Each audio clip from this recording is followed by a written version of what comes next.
Well, I mean, two of the teams one team in the ALCS. One out of four. No, 2 out of 4. I don't think anybody would be that surprised if you told them the Phillies or the Astros would have been there.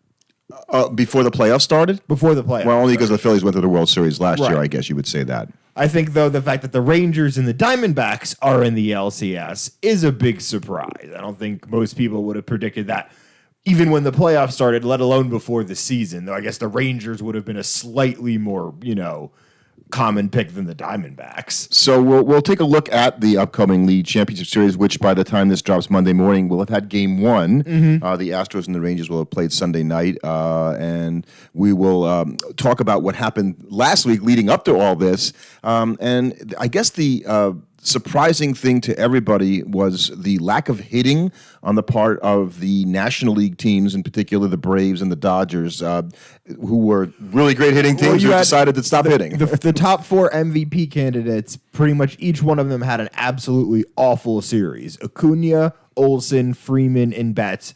None of them hit. They were a combined 6 for 43. That's a 139 average for everybody at home. And these are, and they had, let me think, no home runs. Right. None. The vaunted Atlanta offense went cold. And so we'll talk about this in our next episode. And the Dodgers offense, which desperately needed to be there, wasn't there because they were already struggling with that pitching of theirs. We'll talk about this in the episode that drops Thursday, just about the playoffs themselves, and a lot of people are complaining, particularly in the cases of the Dodgers and the Braves, that the 5-day layoff was a problem. I'll just say this right now, and then we'll go on to other stuff. The starting pitching was the problem because they never got out of the gate, either team in either game, and so they were behind. So if you were a good team and you were 0-0 because you weren't hitting, right, and it's the 6th inning, it's a different game than when you're down 4-0 or 5-0 or worse. And obviously, it wasn't to the point where it's a universal truth because the Astros starting pitchers didn't seem like they had much of a problem with the layoff. They were all very good. Exactly. So why do they deal with it? I think Brian Snitker kind of said it best with it, just like, I'm not going to blame the 5-day layoff. We just didn't play well enough, to paraphrase him. And Strider would say the same thing. And we'll talk more about this because I think in the past there's been other issues where they had long layoffs. Like sometimes it rains for a long time. You don't play a game for 6 days. It happened in a World Series one time, where they didn't get to play the end of the World Series. They were off for like 6 days. The players came back and played, Right. And obviously it's, not optimal, but I don't think, anybody that even the players themselves said it was not you can't blame this on the layoff that they had. And didn't you think when, and I was really excited when we watched the end of the second game in which the Braves won on the crazy double play, what I turned being somewhat Jeter-like on Austin Riley just happening to be in the right place at the right time and firing a strike to beat Bryce Harper by a step. The fortuitousness of that whole thing to happen the way that it did, I thought, well, the Braves are going to win. That was it. That was like their last gasp. That was like the only moment they had the whole series, it felt like. Exactly. And the excitement and the stupid stuff that happened with, supposedly, allegedly, Arcia, saying something. And he said something in the clubhouse. A reporter then, it was like one sentence in the article that he wrote. It was interesting.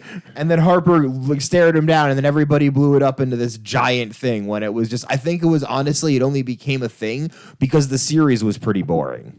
I think that's a good point. I mean, I think there was Travis d'Arnaud, saying, well, things should stay in the clubhouse. Like, no. You say something, there's a zillion writers around, someone's going to say something about it. Right. Come on.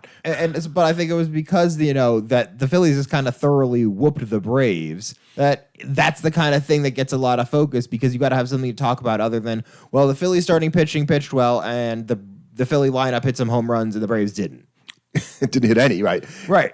And that was pretty much every game. And your best pitcher, if you're the Braves, Strider, who had pretty much owned the Phillies before this, didn't. Lost 2 games in the series? 2 games, and the home runs to Castellanos, which one of those things I think is still going. But he crushed and I don't think Castellanos ever had a hit off a fastball until that home run, the second home run he hit in the clinching game off of Strider. Right. Well, Strider hadn't given up a home run on a 99-mile-an-hour plus fastball until that one. So this one went so far it made up for a lot of home runs actually. Right. So I think that both the Dodgers are probably a little bit less surprised with their loss than the Braves because I think even the most diehard Dodger fans would have admit that the pitching was a concern going into that concern. It was series. terrifying. You were probably hoping that it would be enough to get you by the Diamondbacks, but you would have certainly been concerned about it going into a series against the Braves or the Phillies.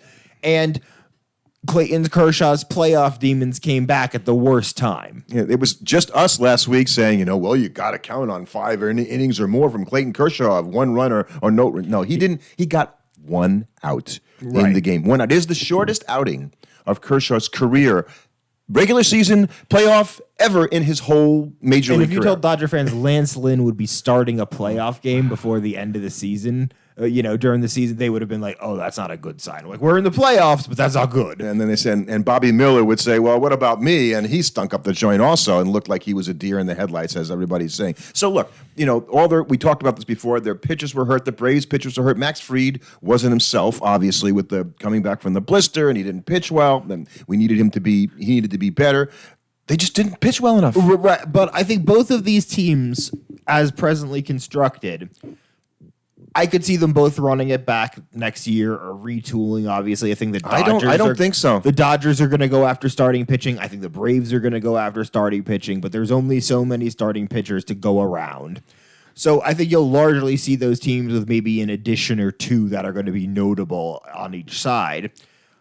But if they both bust out in the NLDS again, you have to start being kind of concerned about it because it's happening a little bit, for how good they are during the regular season. There's something that is preventing them from making a deep run in the playoffs because they consistently keep losing at that point. And I think it's a little different this year because I don't remember last year's team being so injured on the starting pitching for staff. The Dodgers in particular. Right. And that's why the Braves to a degree that's too. That's why I'm willing to give the Dodgers a pass, and they've been like the Dodgers only they got their World Series win in the COVID year. And so I think that also they have that's sort of hanging around their necks a little bit. Now that's starting to hang around their necks when they keep losing in the NLDS. And I think the Braves, for as good as they've been, they've got that 21 World Series, but they can't keep being the best team in baseball and then losing in the NLDS. Yeah, I think that's true. They've got to win more than one to be sort of thought as one of the better teams in the last 15 or 20 years. And I will take my dues as we switch over to the American League. Well, wait. Let's just finish up. I don't want to go to the American League yet. I think it's important because we're talking about the best team in baseball. You had the best team in the American League also bust out in the Orioles. Yeah, and what did they lack? Starting pitching. You're starting to see a theme here. Yeah. So finishing up with the National League. Yeah. The Dodgers. If you took the Diamondbacks, obviously, and you took Zach Gallen and Merrill Kelly, who, out, and they were injured, you would be saying the same thing probably the other way. So their pitchers were healthy. The Phillies pitchers, Nola and Wheeler, were healthy. And you see a theme there as well. Both of those two teams had the 2 top-end starting pitchers that could go out there and give them dominant performances. And I think the Phillies kind of look at it like, well, we got Wheeler and Nola in 4 games out of a 7-game series. And then with our lineup, we should be able to hang with whatever they're throwing at us in the other 3 as well. And their bullpen is good. I still am a little concerned if I'm the Phillies going into the National League Championship Series about is Craig Kimbrell really the back of your bullpen, or is Alvarado the back of your bullpen? I mean, are you concerned about Paul Sewald if you're the Phillies? Yeah, no, actually. Right, exactly. Not really. I think neither of those teams has an absolutely elite dominant closer. I think the Phillies are better, but I think it's interesting how Rob Thompson uses his bullpen. Well, I think the closers in the American League are much more dominant. I think that's true. So I think that we'll preview the National League Championship Series, but go to your Orioles and talk about the young stars on the pitching staff like Grayson Rodriguez, who didn't pitch well, and then the hitters too. They just didn't. They looked like a young team that was not able to rise up. In that, it looked like the big moment got to them. And it wasn't like they burned it up at the end of the season so that those 5 days off ruined their momentum or anything like that. The bats had already been kind of scuffling for the last month of the season. They did not hit great in September, but the starting pitching had come online. So I think if you were an Oriole fan, you were hoping that was going to stay consistent and the hitting would come back. Unfortunately, the starting pitching fell apart. Yeah. And the hitting didn't come back. And, losing Batista, for what it's worth, my psychologically hurts the team because he's... Right, that's the most you could say because Batista wouldn't have been a factor in this series. Just got to get that. And the two young, the young rookie, Gunnar Henderson, he was okay, not great. And Rutschman didn't have a real good playoff. And I think those are your two young players that need to lead your team. And if they're not going to be hot, it's hard to beat what is a very good hitting Ranger team. You can say all you want about the Rangers. Semien hasn't even hit that well. No, but that's a lineup top to bottom that everybody gives you a good at bat, and that puts a lot of stress on the opposing pitchers. You don't get to take any at bats off against them. And so the Orioles were sort of walked off basically. They were dispatched, which it's still a great season for the Orioles the way that it went. They didn't have to do any more than they did in my opinion. It's just because they won all those games and they had the best record in the league. The only sweepless team gets swept in the postseason. I know, but all that is they're ahead of schedule. If you really would have looked at it from the beginning of the season, going, yeah, the Orioles are going to go into the playoffs. They're going to win the division and they'll lose. They'll get swept in the division series. You'll say, well, I'll take that. Right. You take that. I'll take that. So on the other hand, the Astros, who I don't know, they won the division, which when you think about it, gave them the time off. And as you said before, it didn't hurt them at all because this is such a veteran team. They know exactly how to handle those situations, and they have been and will. Right. I mean, the Astros won the series, but I think it's more apt to say Yordan Alvarez won the series because he really powered them to that victory. He was so much of their offense throughout the entire series. I would go out on a limb and say he's right now the best hitter, in the playoffs remaining, certainly. And the hottest hitter at the same time. And I don't know how you pitch to him if you're the Rangers. Maybe you don't. Right. Right. Maybe you don't.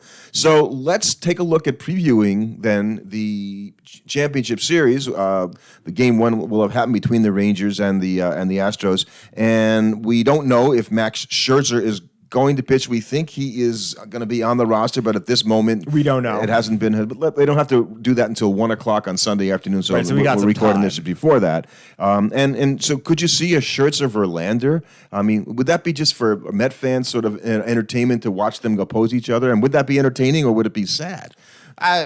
We have prospects, so it doesn't really bother me. Yeah, it doesn't bother me either, really. Okay, they weren't going to be in the postseason anyway, so what do I care? So would that be, when you think about the Rangers, they got good starts from obviously Jordan Montgomery and John Gray. And Evaldi. And Evaldi pitched extremely well. And so are you really in a hurry to put Max Scherzer out there? And if you're a Met fan, you think, do you really want him pitching one of those first few games? Maybe in Game 4. Maybe in Game 4, right. So, and if you have a 3-0 lead is what you're thinking at that point. So whereas Verlander, I think you're pretty confident, that he's going Game 1. He's pitching well, and Framber will pitch better, behind him. And Christian Javier got a lot of people out, in his start. Gave him 6 innings, which I think the Astros would take every time. He's just such an old school pitcher, Urquidy. He just looks like kind of like Bartolo Colon. Like, I'm going to get you out, and you're not going to know what it is because I'm not really sure what it is until I'm about to throw the pitch. And I think looking at these two teams to kind of preview the series, to me it's an idea of, are you taking what the peak of the Rangers could be, or the steadiness of what the Astros are? I just read a position by position comparison by David Adler of Major League Baseball. And so he went around, and what shocked me is how many advantages he gave the Rangers over the Astros. And I thought, well, because of the way they're going right now. So he picked Jonah Heim over Bregman at third base. Josh Young at third base. Jonah Heim's the catcher, my mistake. Josh Young. I'm like, okay, he's going well, but you're going to pick him over Bregman in the play? I mean, Bregman hasn't been great so far. Right. So he's going on what they're doing right now. But that's what I'm saying. Are you good? Because we know what the Rangers could be. And I think if all of the players play up to the talent level that they have, they're a more talented they have been? Yeah, right. They're a more talented team than the Astros. But the Astros are such a savvy. I just think that the peak of this. I mean, you got Corey Seager and Marcus Semien up the middle. So Seager over Pena, would you say? Pena right there, Jeremy by Pena? A large I would go there. And I like Pena as a player, but I don't have any problem with that. Altuve or Semien? It's not that easy in the playoffs. Right. It's not that easy. I'd rather have Altuve. But I'd rather have the Semien Seager pair. I think is much stronger as a pair than the Altuve Pena pair. And I think they picked Evan Carter over Kyle Tucker because Kyle Tucker hasn't been hitting that great. Are you kidding me? If you're going off of only what they're doing, right. So I think it's like somebody writing a story trying to come up with a way to say, well, here's how the Rangers can beat the Astros. Well, all those guys have to keep doing what they're doing, and the Astros have to do that. If the Rangers play to the max of their ability, I think they take the series. But I think if they slip and they're behind a step, the Astros are too good and too savvy a veteran team to let that get by them, and they'll take the series. Yeah, well, and I think it was the last week of the season that the Astros played the Rangers. And there was a game that I think on September 3rd, I'm trying to remember the final score. The Astros, basically dominated them, in that series. And so I'm trying to remember who the pitcher was, and it's not coming to me. But Alvarez had a big series there, and so I think that the Rangers have a lot to worry about an Astro team that knows them very well. And I just think they're going to hit the Rangers pitching. I just feel like that they're not going to pitch past them.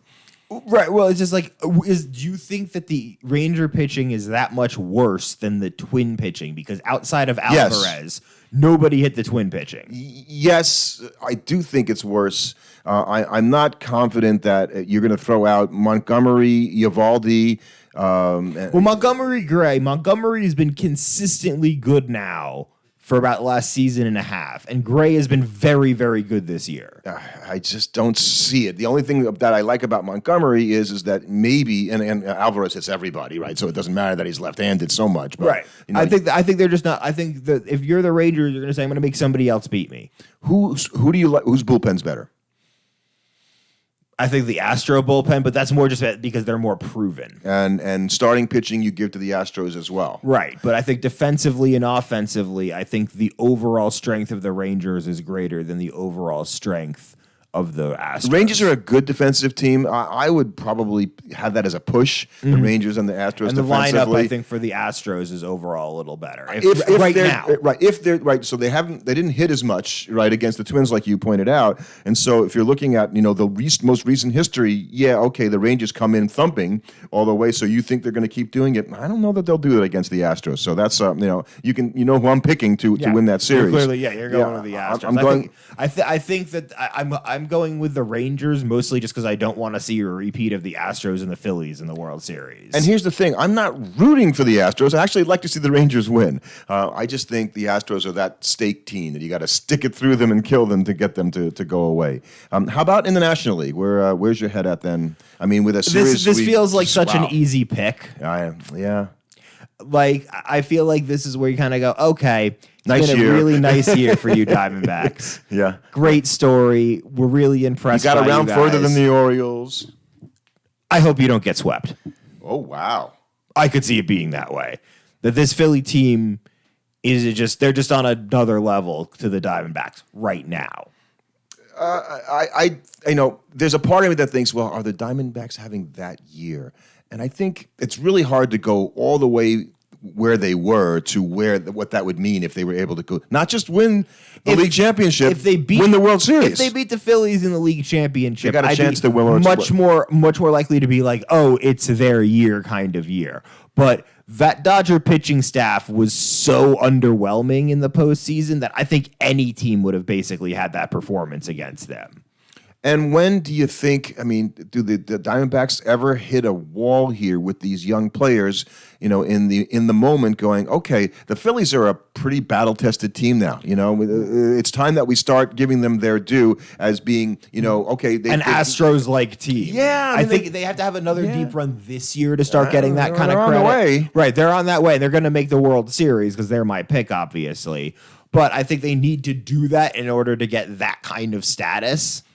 Where like, okay, you can count on this team because it's like I won't give that to the Dodgers or the Braves right now. So you got to do it too if you're the Phillies. You got to get back to the World Series and prove you're on that level like the Astros have. So the Diamondbacks, like you say, will have to resist the temptation to go, man, we've had a really good year and just a couple of more pieces. Because here's the thing that bothers me. We like Zach Gallen. We love him. He's going to start game one. So the Diamondbacks were able to line things up extremely well for them, to have their number one starter. Their number two starter, I'm just, and I'm like, why do I have such a prejudice against Merrill Kelly? And I'll tell you, there's two things that come to mind. Number one, and it's not fair. I'm totally unfair to feel this way. I remember him getting bombed in the World Baseball Classic. Like in the game, it was like the game the U.S. had to win, and he didn't pitch well.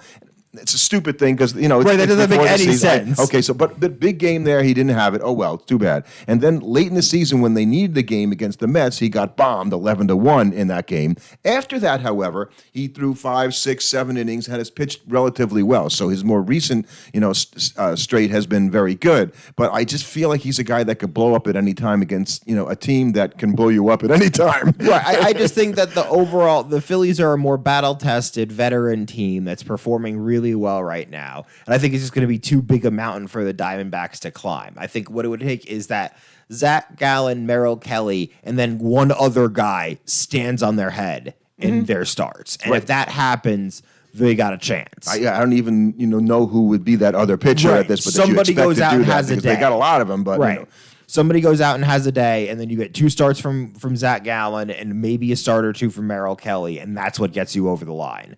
So you've read about and heard about the Phillies, the crowd and the ballpark, how crazy it is right now in Philadelphia. Yeah, and they're pumping crowd noise into at practice for the Diamondbacks to try and simulate it and get ready for what it's going to be like in the stadium. And you made the comment on an earlier podcast about Trey Turner, who is obviously, I think he's hitting 500 in the playoffs right now. I mean, just something ridiculous. After all those struggles, and the one fan who I guess is, I forget the guy's name in Philly, who put out the whole thing, let's go and cheer Trey Turner. And then since that time, he's just played better. He's been really good, but it made Philly a much different feel. All of a sudden, they're not the city that wants to kill you. They actually kind of feel like the city of brotherly love. Well, towards the Phillies, they do want to kill you if they're the other team. Right. And who was it we saw the Phillies dancing in the locker room after they won their World Series, or somebody commenting? Yeah. Fuck the Braves.